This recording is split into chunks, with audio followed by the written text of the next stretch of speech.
When you fear to fail, you fear something that has not happened yet. You predict your own failure and, by inaction, lock yourself into it. Robin Hobb, Ship of Destiny.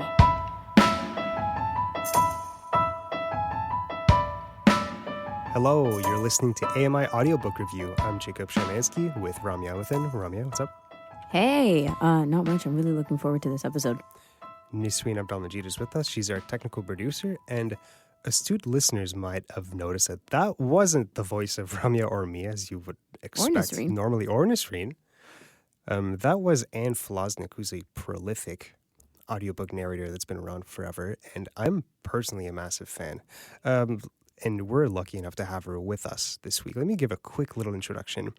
Anne Flosnik is a 5-time Audio Award finalist, an audiobook narrator, producer, and actress with over 700 audiobook titles under her name. She's well known for her work in fantasy, The Koshiel's Legacy by Jacqueline Carey, and the Live Ship Traders series by Robin Hobb are her most popular titles on Audible, if you go and take a look on there. Anne, thank you so much for joining us. Hi, I'm happy to be here, honored. And joining us from Virginia, all the way down in the U.S. So this is so strange because I've been listening. Well, I finished your Live Ship Traders series, which you narrated, and that's a trilogy that's over 90 hours long. And you've been in my earphones for basically all of January and February. And now I finally get the chance to talk to you. So it was so funny because connecting with you, I didn't know what to expect as to what your voice was going to sound like. I was sort of expecting you to sound completely different, like you were doing a voice the entire time. Is that because of an accent from the series? That would have been a lot. Yeah. Yeah, that would have been strange. But no, you do have a very similar voice to your narration voice. But again, thank you so much for being here. Oh, thank you for asking me. I'm amazed that you found me. Well, because I went onto to your website because I wanted to I want to know who this woman is. I want to know more about her, and I saw on your website that you have over 700 titles, which blew me away. And I told myself I would love to have her on because it's also interesting. Because last week we spoke to someone who just recently recorded their very first audiobook. So from one person who's a total noob, but apparently did very well, and one person who's the exact opposite of that, an absolute veteran with 700 titles under her belt.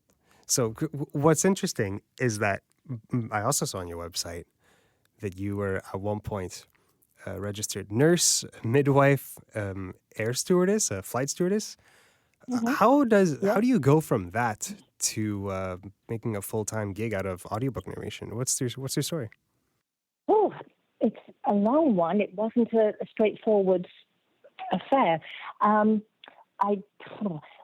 really starts with I have 2 children that are 2 years and 2 days apart.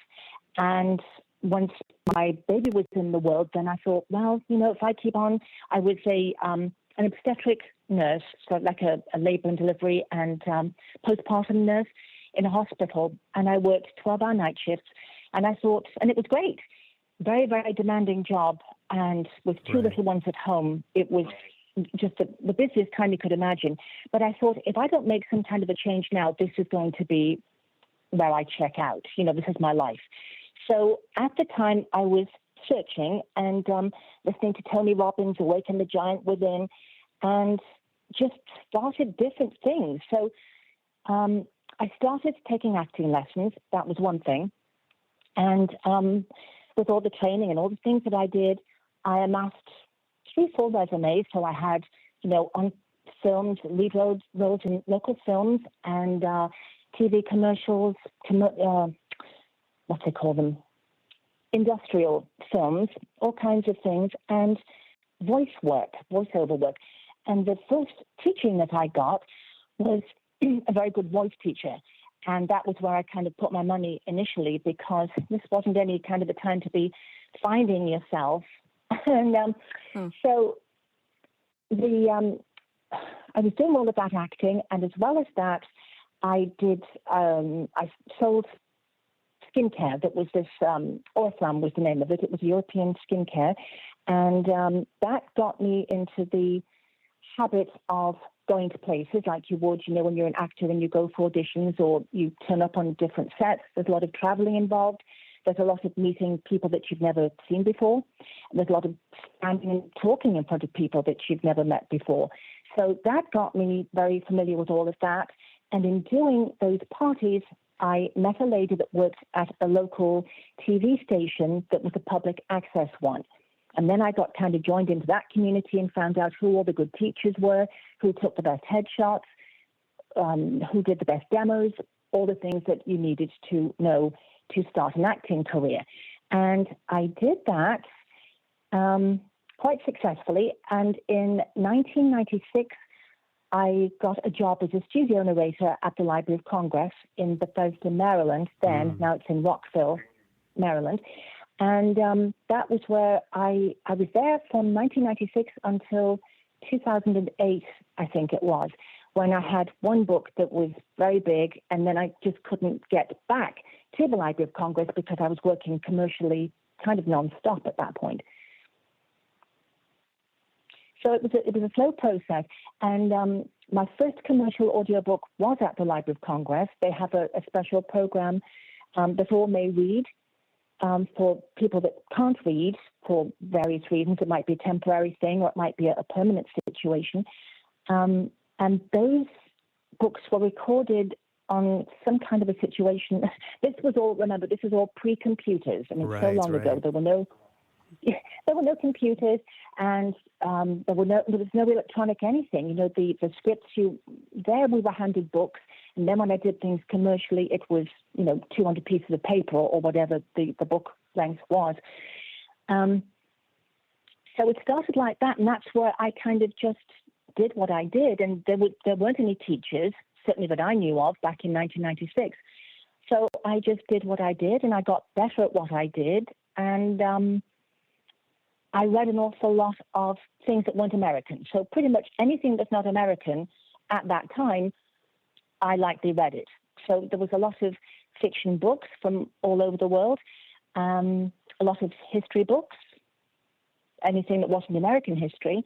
And even with the fiction, there were some books that might have, one or two American characters in it, but they were set in other countries than America. So all the way back in 96, that was the year that I was born. And that was the first time you did your...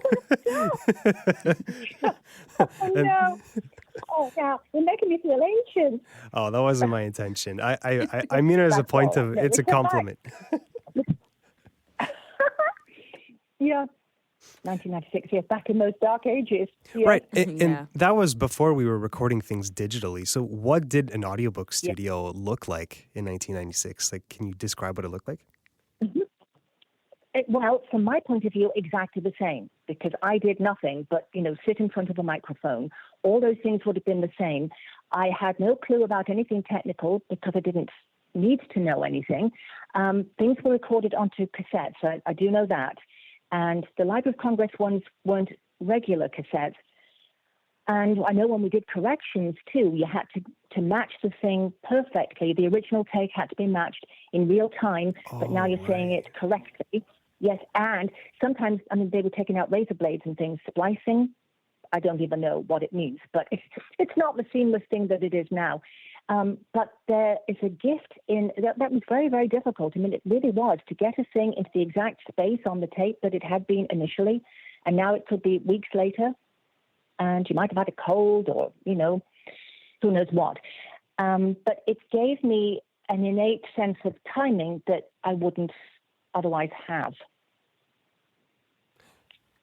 So from my point of view, it didn't look any different. Just I wasn't doing anything. All I was doing was reading into a microphone. That's how it looked. But on the other side of the glass, the engineer, I don't suppose it looked terribly different. There was a little machine that controlled things, gain, and I don't even know what they were doing. But I don't think it looked really much different. It's just that it wasn't digital. So, Anne, obviously, as Jacob's a huge fan, he's already checked out a lot of your work, and your website has a whole bunch of samples, and we can get to your website in a second. But For now, can you give us a bit of a picture of what your audiobook narration work looks like, feels like? What's the experience in a nutshell of your actual work and how much of it you do with voice work? It's all I do as regards work. So do you mean preparing the book? Do you want kind of what happens, the offer comes in and how things go from there? We can get into that. Or is it... We can get into that as Okay. well. But right now you're saying it's definitely your livelihood. Like this is, in comparison to all the I do. transition into Yeah. voice work from before. Oh, yes. And it has been since 2008. It's been my only job. Full time. But for, I suppose, until around 2000 maybe, I was working actually in two hospitals because I transitioned from one hospital into another, and they were both night duties, and I was going to the Library of Congress 3 times a week. Mm-hmm. So the trip to Bethesda involved like an hour commute in a car, and then there were two, I always want to say the tube, which is English, 2 metro stop. I had to get into 2 metro cars, when you get to one line and then get to another line and then have a 10-minute walk. So that whole thing was a good 2 hours. Wow. So it was a 2-hour commute, yeah. And then and that was at 8 o'clock in the morning I started, and till 4 o'clock in the afternoon. And the sessions at that time were an hour and 40 minutes, and I could take breaks whenever I wanted to. So that was how it went. And that was kind of how it went. So I juggled all those things for a few years, and then definitely from 2008, this was all I was doing. And it sounds like Pretty there's much, enough to keep yeah. you busy, even though this is all you're doing. So tell us about who you work with primarily in terms of publishers, distributors, etc. Is a lot of that in your hands, and do you kind of focus on particular organizations, if you will? That's a very good question, because the work of getting the work is another job within itself. Exactly. Right. It's still kind of like that freelance life, right? You're not necessarily tied down to something. No, absolutely not. Because even if you're a student, kind of what would be considered a studio narrator somewhere, there are many other narrators, because there are so many actors in it now for various reasons. There were strikes, and this was the only way that people could maybe work money for a time that were in SAG-AFTRA. There's just much more people are doing it now. And so even if you're a studio narrator with a publishing company, there's just no guarantees. So we all have to stay on our toes. And I work with some companies that give me jobs more frequently than others. But no, I'm sending out my information to any publisher that will hire me. Absolutely, yeah. So nowadays, if somebody you have a contract arranged, somebody gives you the book, like how do you go about preparing for a narration of a read? How do you prepare it? Okay, so the offer comes in as an email, and it will be, and actually more and more there are less books just handed to us directly. I mean, that's the way it was years ago. But now, for whatever the reasons are, sometimes yes, and actually I got 2 books on one day recently. That's not usual. Oftentimes it is, do you want to be submitted for, or would you like to audition for? And you're given a synopsis of the book and what the deadline is. So then we're giving you the book. I've got the book, and I say yes. Those dates are great, or is there any wiggle room?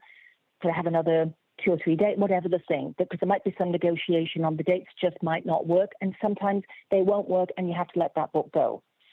But if it does work, that's great. So then I still do things in my old-fashioned way, although I have, of course, had to move with the times, because to do all this, I had to go from not knowing anything about recording, to having a whole studio set up. And so now I can, like I did with the sample at the head of the show, I recorded that and I can master it now and, send it off and store it anywhere, all those things that once upon a time I would have had to go to somebody and say, I need to record this audition, can you fit me in and when can we do it? And then when will you have it for me to send off? And just all of these things. But I can do all of those things now because I've had to learn. So the book comes in and then I take that'll be, I have to transfer it from the email into Dropbox. So I have a folder for each publisher and then make a folder for each book and put it into that book's folder in Dropbox. And then I will download the book into my iPad, and that'll be an iAnnotate app is what I use to mark up my script. Then I start reading the script and I make note of how something is said. So, Jack said with a cry in his voice, and Meg said happily. I underline those adjectives. And who is speaking, is it Jack or is it Jill? All those different things. I mark my scripts up fairly little. I never was a color coder, none of that. So just an initial for the name sometimes, although if it's just we're in a scene with just two people, then, I might start it off with it's Jack is talking, Jill follows along, whatever. Just the emotional tone of that scene. And so just go through the whole thing and mark it up like that. I have two pieces of paper, one of which is going to be my pronunciation log, all the words I'm going to look up. And that will be many. Even in the most simple book, it's amazing. Just to be consistent, am I going to say jalapeno, right. just as an example, just everyday words. Do you ever have to go against your natural, I feel like this is a given for an answer, but I am still curious about the ins and outs, because sometimes you're putting on accents and such. Do you have to go against your natural tendencies, even if you're recording in your own voice, in your own dialect, with some of those words? And then have to note and remember that you did this. You said jalapeno, not jalapeno. You know what I mean? Well, yes. Well, that's all in my word list, and that wouldn't be against my inclination if I'm being given free rein to say how things are going to be pronounced. And I'm not just saying it because I'm saying it. I'm listing sources that are saying this is the correct way to say it, right? Or the English way to say it. So I'm not going to be saying conservatory, and I don't make lists of those because all the American poopers know that, and those are not something I would need to make note of. Unless it was something that, let's see now, something that, say like an American might be tempted more to say Birmingham rather than Birmingham. Right. So things that I know. So it's almost like I'm speaking two languages in a way because I'm almost deciding what am I going to put on the list and kind of spell out and what do I know that my proofreader is going to know. Yeah. I guess that list is really important because it's vital. Yeah, it's vital. And especially when you're talking energy, right? Like sometimes you want to go into your default or you're tired or fatigued or something, and then you have to have something that you can go back to as a reference point. Right. And as well as that, I know that nowadays most actors make audio clips of their characters. I don't, because I did all of those books without doing that, and so I just make another list about what are the character traits that the author is telling me about my characters, and I know kind of the limits of, what my old man from Glasgow sounds like. Right. So that is enough for me. I don't need to make a sound clip of it because I know what I would do. It's just a verbal description of what they should be sounding like nasally, breathy, that type of thing. Exactly. Interesting. So, exactly. So you draft up all of these documents, your annotations, your word list. Do you work with the producer or director most of the time, and do they have access to those lists? I will send them. Yes. I'm a very good communicator. I hope I am. If I come upon things that might be problematic or I'm not sure about how they want a thing produced, I will try and verify all of that before I start recording. So there will be communication ahead of time. For instance, a book I was working on recently, I was actually sent the pronunciation list for that, and that was great. And the author had actually made the list, and then the company wrote it all out for me, phonetically. But not all of it was by sources correct, if you know what I mean. So I just said, I looked up the work, because I looked up everything, even though it had already been done for me.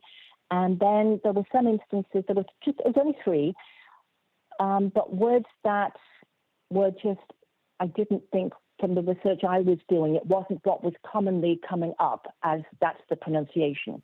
So then I said that to my producer and said, what will I say? Do you want me to go with what's on your list? Or do you want me to go, and I gave them 3 references that were saying, that's not right, kind of a thing. Let's go with this. So then they said, yeah, just go with your research. Because they know, that I worked at Library of Congress all those years, and that was always part of my job, was to do the research for my own books. So it's another thing I'm very skilled at because I've been doing that for 20 years. What can make it complicated, though, when it comes to this kind of feedback or communication and coordination with other personnel, and it comes down to recording? You're the final voice on the project, and there's a lot that happens between, you being asked to be the narrator and then the final product coming out with you being the narrator. What can make that challenging or frustrating? There wasn't really anything frustrating about it. I just do the research and say, there might be an issue with 1 or 2 words on your list, or maybe I'm just doing the whole list on my own. It's easier if I'm just left to my own devices. And then that's, if there's something that I'm not sure about, I will clear it with the producer. Right. The producer has the final say, not me. I'm just kind of saying, if I'm told to say something a certain way, I'll say fine, but Merriam-Webster Dictionary says this, and Oxford Dictionary says that. Kind of it's got nothing to do with my ego or what I think. Sure.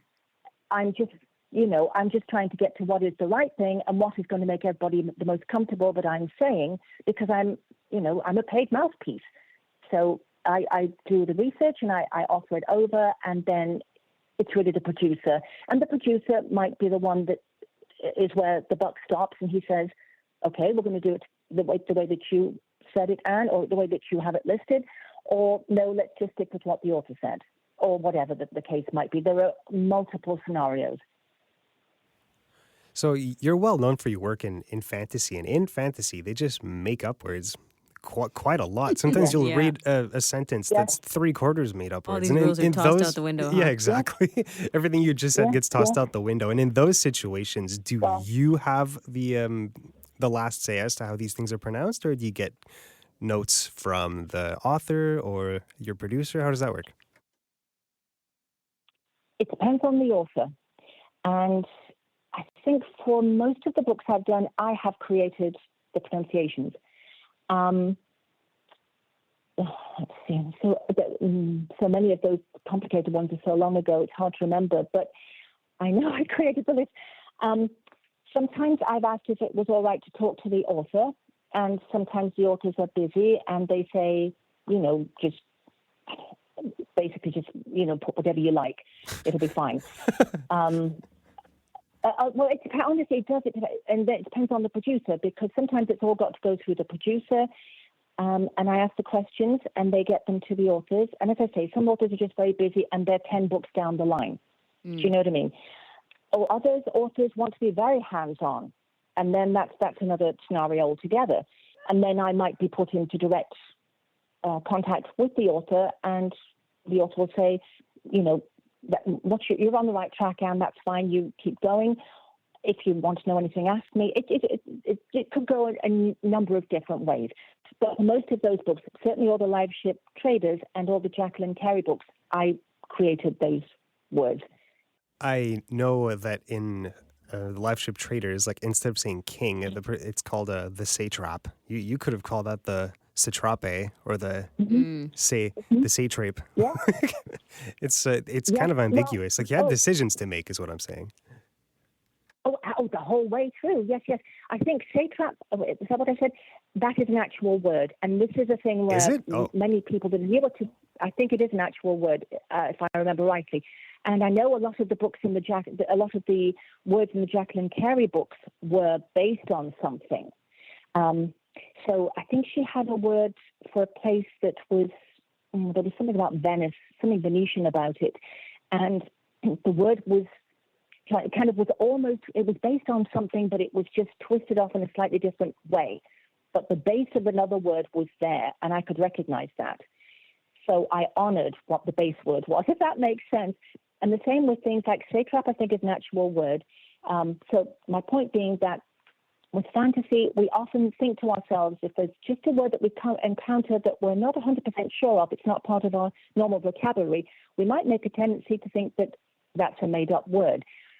And oftentimes it may not be. So with every word, I just look it up compulsively. You're listening to an interview with Anne Flosnik. We're going to take a quick break. After, we're going to be listening to some samples of Anne's work. This is AMI Audiobook Review. We'll be right back.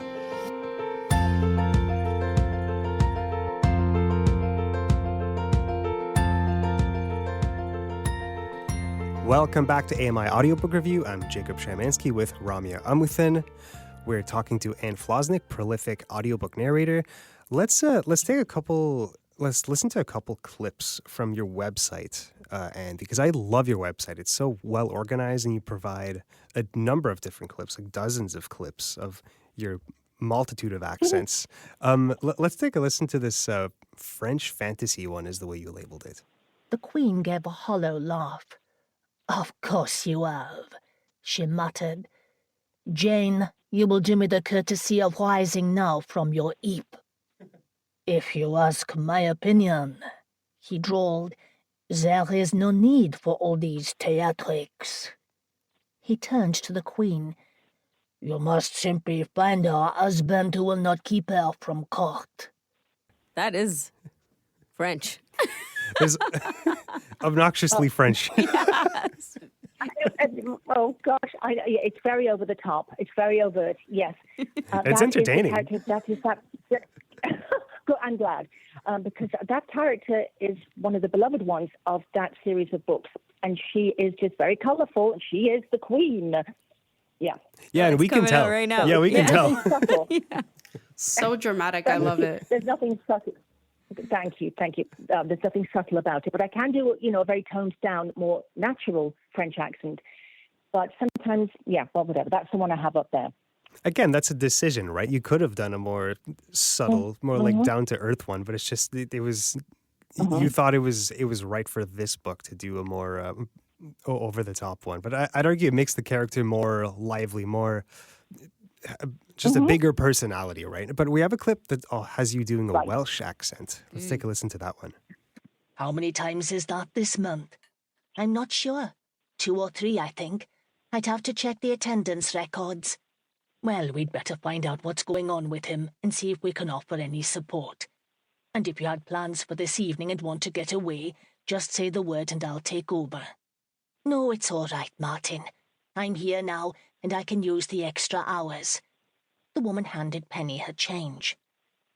See, I'd say that one was a little bit more down to earth. Yeah. But it must have been also a little easier because I think it's closer to your natural accent. Yeah, it's not an easy accent, no. It No, isn't, but it's a really good one. It's really good. Thank you. Well, I was curious about the tone as well. You seem to, I don't know if enjoy is necessarily the word, but perform with a lot of different, character tones and I guess contextually depending on the narrative as well. But how is that for you? Do you practice a lot with that kind of stuff or does it just come out in certain ways? No practicing at all. It just comes. Well, I suppose you could say there's the practice of the 20 years because that stays in your cells and, in your muscle memory almost. But no, it's just what comes to me. I've read the book and I know where it is. I know what the genre is. So the Welsh clip, that was a cozy mystery, whereas the French one, that was high fantasy. with a big queen. She's like, the Queen of Hearts, but that kind of a big character. Whereas these are more real people in the Welsh little village. So it just depends on the book. So kind of, and sometimes you get characters that are very florid, and sometimes some are more natural within any book. So I just go with what the author has told me about the characters and how they're coming off the page to me. And then I'm just delivering all that through my voice. I hope. Yeah, no, definitely. Yeah. Yeah, and I think that it's true what you said, just the essence of like you've done this for so long, it's second nature to you. But, for anyone who's listening for the first time or hearing different samples and variations of what you do, it's always astonishing, right? To know you can just jump in and out of accents and tones and voices, if you will. Right, and to do accents for long periods of time. Yep. Not to just say two sentences, but to do an entire And flip in and dialogue. out. Yeah, Where- yeah, exactly. Because you're not just the character the entire time. You're flipping in and out of your default into the character accent. Yes. I think I was making it seem that I never do any study or rehash of accents, and sometimes I do. It depends. If it's a long time since I've done a particular accent, I might do some kind of a refresher with myself on that, or coach with somebody. And the other point to make is that sometimes accents don't play very well together, and that varies for different people. So with me, Scottish and Irish don't necessarily play too well. Depends on the day. Sometimes they might get a bit muddied, so I have to kind of stop and redo and recalibrate and, just, that kind of a thing. So I think that's important to say. This isn't like falling off a log, but some days it's easier than others. Yeah, of course. Well, I think people from North America don't really recognize the diversity of accents that comes from the UK, whereas people from the UK absolutely do, because there's a massive range of accents from that part of the world. But speaking of that part of the world, we also have a clip from one of your samples where you're speaking with a Scottish accent. Through the entire dig, John Joe didn't utter a word, and he hardly stopped, except once to roll up his sleeves, and then again, an hour or so later, to peel off his shirt. In the first onset of dusk, bare-chested and emaciated, he looked like something that had risen up from the earth. Okay, so this one sounds amazing to me. Are you telling me that you find that this doesn't play well with your natural accent? Oh, no. Some accents don't play well together. If I had to do a Scottish and an Irish accent some days, back to back, if the Irish one I and see. Scottish Like one a are dialogue. talking, Exactly. It sometimes gets a little bit, because a Northern Irish accent, for example, is a little bit of a hybrid between Scottish and Irish. There was one character in the Live Ship Traders series that was a gigantic, prideful talking dragon, Tantaglia. And I was wondering how you came to make a decision for how you were going to voice that character. It's a long time ago, but it would only have been whatever the author told me, and then I just imagined it, trying not to imagine anything onto what she gave me. But just kind of stick with that and just imagine it based on her words. And that's what came to me. Right, because it's one thing to voice characters that have a very distinctive and clear accent, whereas in fantasy, sometimes you have to just make up accents, right? I don't know, I just imagined I was that dragon, the way that the author described her, and that's what came out. Do you find there's a huge difference in recording or headspace for you, just like mentally, from recording nonfiction to something completely on the other end, which is fantasy or sci-fi? Yes, there is, but still, none of it is really me. It's always somebody else's words. And so there's always a character, even in nonfiction. I'll go to YouTube and I will, listen to, if I can, if that's doable, find the author being interviewed or whatever and get a sense of their personality, which of course comes through their words. And then not that I'm trying to imitate their voices, but I would maybe try to suggest their energy, which is in the book. I'm not trying to put anything on overlay me. It isn't about me. But every writer's energy is different.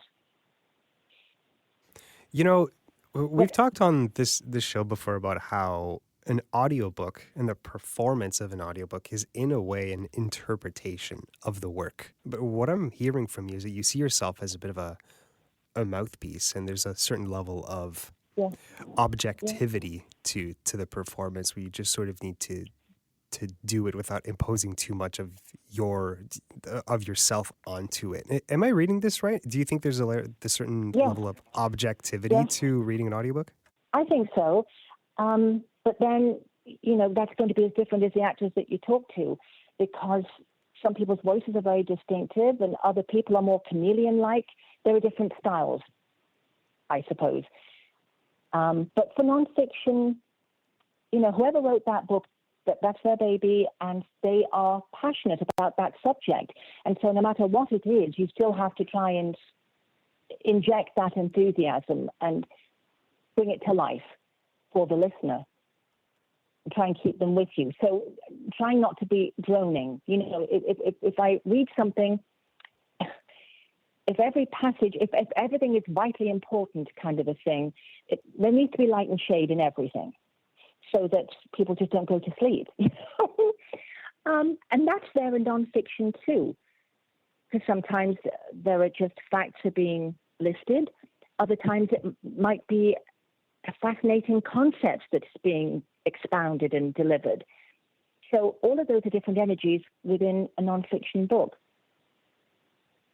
Have you ever had, because I like the way that you're kind of presenting it as it's never really your thing, right? It's somebody else's words. Also in other parts of this conversation, you've said it's producer has the final say. It's not about your ego. It's about what, is out there, et cetera, et cetera. But have you had very, let's say, like an emotional experience with recording an audiobook, something that felt like it hit close to home or was much deeper than just work? Oh, many, many, many, many times. There's one book called The Vanishing Act of Esme Lennox, and I won't go into a big plot thing, but basically, just because she was different, she was kind of thrown into a mental asylum in the days when that was very commonplace. And I mean, it happens even today. I mean, so the whole story was about how she got there, and two sisters. And it was really, really, that hit close to home just on a human level. Not that any of that has happened to me, but it was something that any woman would identify with. And it was just so well written. Yeah, there have been many, many, many, many things. But Esme kind of haunts me. She really does. Right. That at the end of the day, soul. it's still stories. It's still books, right? It's just, your relationship as you're recording. And I'm sure that sometimes that feels very real. Oh, it does. I mean, oftentimes I'm in floods of tears, and I just have to kind of either step away or come back and, try to make it all sound intelligible, but that I have been moved. Anybody would be moved by what has just happened because we are in it. We're not a fly, up on the ceiling looking down. I am in it. Yeah. Yeah, you're literally voicing the words, the story. And when you're preparing for these books, I'm assuming you're doing 2 or 3 pass-throughs, or maybe just one as you're annotating it. Do you still get to enjoy these books while you're working on this? Because this is work, and you people say that like you don't turn your love into a job, otherwise like you're not going to be passionate anymore. Oh, I love it. I'm doing punch and roll recording as I'm going along, and so I suppose sometimes the scenes that I'm most emotionally invested in, I'm not as aware that, I said which instead of what, or that kind of thing. But all the time, it's hard to describe the experience because I almost become, and everybody's experience is unique, but there's some element of all of this, and people will describe it in different ways. But I almost see myself, like, the way flies have compound eyes? So it's not just one eye. There's various senses that are sensing various things. So do I sound clogged? Am I sounding clear? Do I have the joyful energy of the piece that I'm reading? Or conversely, am I sounding serious? Or, the world has just ended. Am I giving the right energy? There are all of these awarenesses, and sometimes you do get just so caught up in it that there's less awareness of, well, that wasn't technically correct. Right. Am I making sense? It's a really hard thing. When there's so much to consider, it's Yes. easy to miss out on some of the details.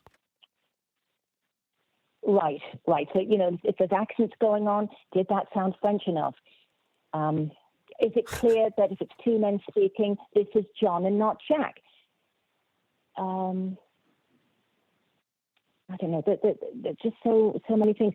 So that's really avoiding your question, which is, can you enjoy it? But it's just like, it's something I love to do. So it is tiring and all the rest of it. But, you just kind of plan your day. When I have work to do, it's planned out, and I go with the flow kind of a thing. So if I feel that I'm coming out of it, I'm not giving 100% of my best, I step away, just kind of walk, get a cup of tea, come back.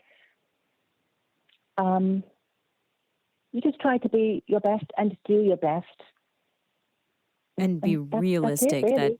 that it does take a toll. Like with anything else, Yes, it does take a does. toll. And sometimes some days are harder than others. Mm-hmm. Right. And I don't know that people would know how tiring it is. I mean, it's really exhausting just to sit completely still. Yes. I mean, even your eyelashes can sometimes make noises. For it's real. ridiculous. Yeah, and we've For talked to real, other they do. narrators on this show, and it's true. Like some of the Yep. things that are Yes. pointed out, like it's not just the reading; it's that sometimes your brain isn't keeping up with your mouth anymore, or just a draft has thrown you Yes. off that didn't 2 seconds ago. Right, and we had a Yeah. producer say that Right. you would be amazed at the sounds the human body can make. Right. Yeah, I remember that as Right. well. Yeah. Right. Anything can feel like a It's distraction. so true. Yeah. Mm-hmm. Yeah. On the flip side of enjoying books, while you've read 700 of them, surely a handful of those have been stinkers. Do you ever find yourself reading books that you think are terrible? No need to give names. Well, of course. Yes, not everything is what you would hope to be reading. But again, it's all, this is somebody's work, and they've got their name on it, and they've invested their time in it, and I'm going to put my time in it. My name's going to be on that work as well. Is it And then harder? you can't say no. Not really. You just kind of go into it in the same way, and keep your energy up, and make it the best I possibly can. You really you have can always a say no, but that's it. you really have a put your head down and work type attitude. I really appreciate it. Oh, thank you. I wouldn't be anywhere if it wasn't for that, because I didn't have any kind of acting background or anything, but just a huge desire to, this is what I want to do, and I'm going to find a way to do it. And even as the job kept changing over the years, because it went from all you had to do was read the book, then it became you have to read the book and record the book. And now we're in another world where it's just more and more and more. And then social media came along, and now we have to kind of, do a little bit on that front, at least to say on the social media platforms we engage in, I just did this book. Like I put something out today. I put out a headliner thing, one of the audiograms. Mm-hmm. Yeah. So nobody has to do any of this, but if you want to work, you do it all. And the job keeps getting more and more and more. And you are active on social media. I know that you have a club on Clubhouse called the Narrator Uplift. Yeah. What do you do on there? Talk to people. You should be guests sometime. Be my guests on it, but that would be fun. That'd be great. Because Yes, I hadn't heard of your organization, and I'm sure that more and more people would love to hear about that.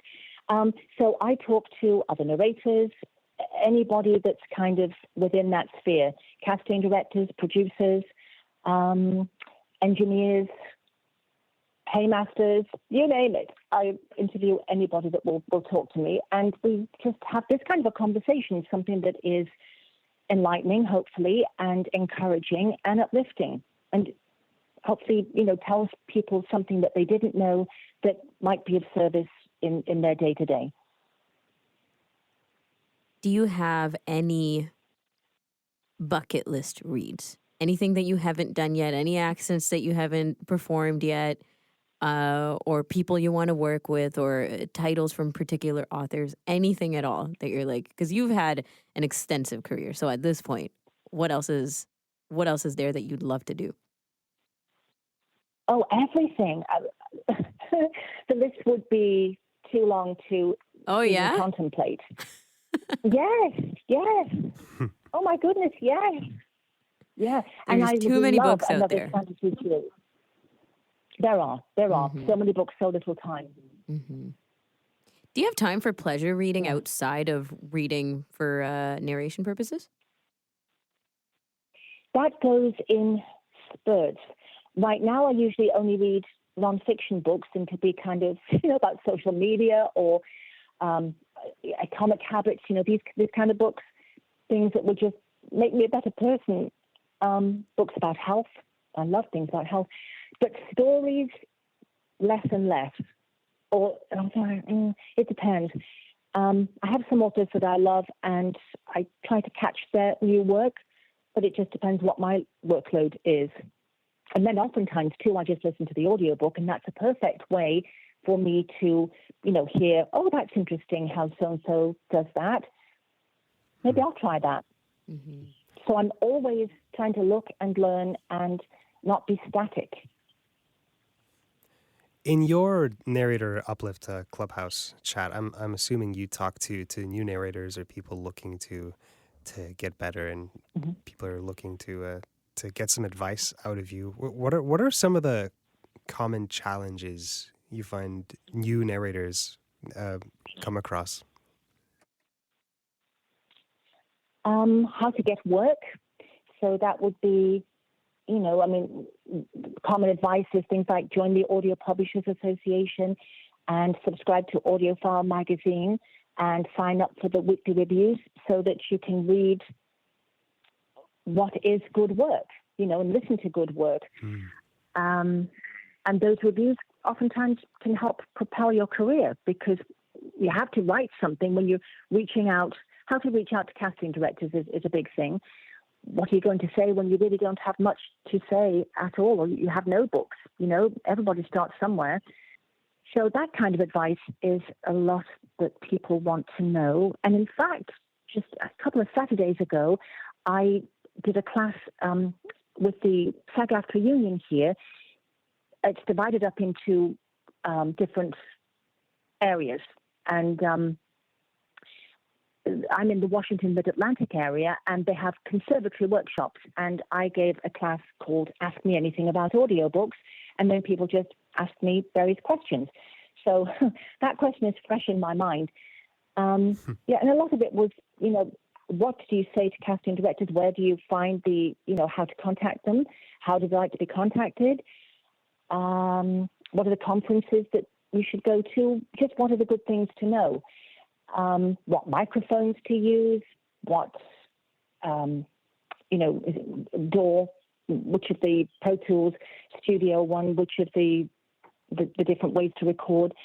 Punch and roll is becoming more and more of an essential. It's unending, the things that people have to know. What do they say? How do they manage their social media accounts? Which are the ones where the authors are? It's a lot of stuff, a lot of different. It all sounds so so time-consuming when you put everything together. Yes. One, like the narration itself is very time-consuming, but then the administration work of it all. Yes, Jacob. Yes. It's a many-hatted career, and it wasn't.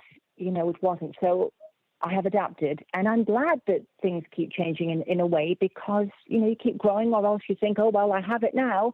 Right. That's the end of that story, but it isn't. It keeps on growing. And it's really interesting. I mean, I never thought I'd be able to record myself and do all these social media things and be more visible. It was always a job that was just, you had it. It was just your name was out there, and there was no personality attached to it. I kind of like that, but then that was 20 years ago, and I'm not the same person that I was then. And because we're coming to the end, as well as already on the topic of changes and growth and the industry, we have to ask, because narration, voice work in general, is now being shared with AI, and that's only going to get more and more prevalent, obviously, as AI starts to take over or share the space, at least for the time being. Do you have any thoughts or fears or, hardcore stances on that? It's a huge question, and it's almost like fire. Fire is a good servant and a bad master.